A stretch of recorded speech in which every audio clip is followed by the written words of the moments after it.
Well, meanwhile, authorities in Syria today say they have foiled an attempt to smuggle weapons to Hezbollah in Lebanon from Iraq. The shipment, which included missiles, was seized at the Syrian-Iraqi border.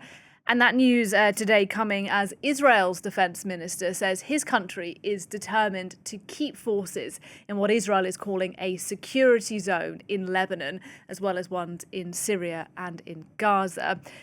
Those comments then are by Israel Katz, coming even though diplomats from Israel and from Lebanon have held talks this week in Rome to discuss the idea of Israel withdrawing some of its soldiers from the south of Lebanon. Let's bring you more on this then live from Beirut. Renée Davis, our correspondent, is with me on the programme. Renée, will come in a moment to those talks that took place in Italy. But first, what do you make of this news that Syria has blocked weapons that were bound for Hezbollah where you are in Lebanon? I mean, how significant is that?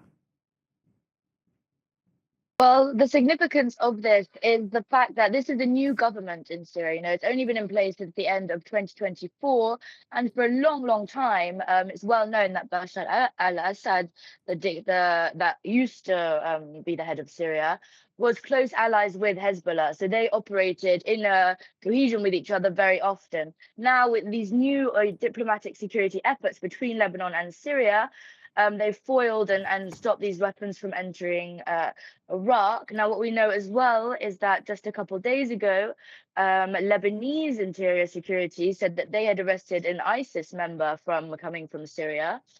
So there's definitely, a new step here in terms of security, security between Lebanon and Syria, and continued diplomatic efforts that way. I mean, and there's lots of talks about, a few weeks ago we had those comments from Donald Trump saying that Syria should take care of Hezbollah, Ahmad al-Sharaa should handle Hezbollah, which Ahmad al-Sharaa absolutely denied and said that he respects Lebanese authorities. And so that's exactly what we're seeing now, cooperation between these two countries. Renée, help us understand a bit about what's happening in the south of Lebanon, because we did have these talks in Rome this week between Israeli and Lebanese diplomats. And among the topics of discussion was this idea that Israel would pull out some of its troops from dedicated areas in South Lebanon. But then today, as you heard me say, we have the Israeli defense minister saying, absolutely not, those soldiers are staying put. So what can you tell us about what's happening?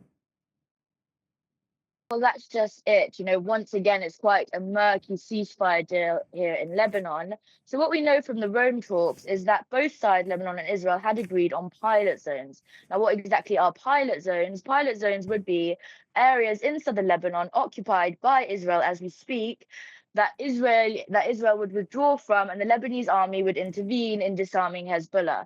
Now, where it's difficult and we're not really sure how it's going to take place is because Israel is insisting on the one hand that they want pilot zones to be included in areas that they do not even occupy yet.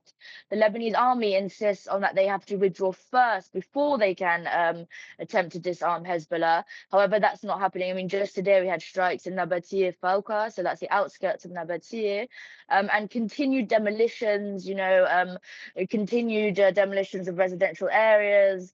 And just today we had reports of an Israeli paper bring out a report from the Bintaj Bale Stadium. And the Bintaj Bale Stadium is an infamous stadium for Hezbollah in southern Lebanon, because that's where the ex-Hezbollah chief Hassan Nasrallah, who was killed in 2024 by Israel, gave a big speech in 2000 when Israel left their occupied areas in southern Lebanon.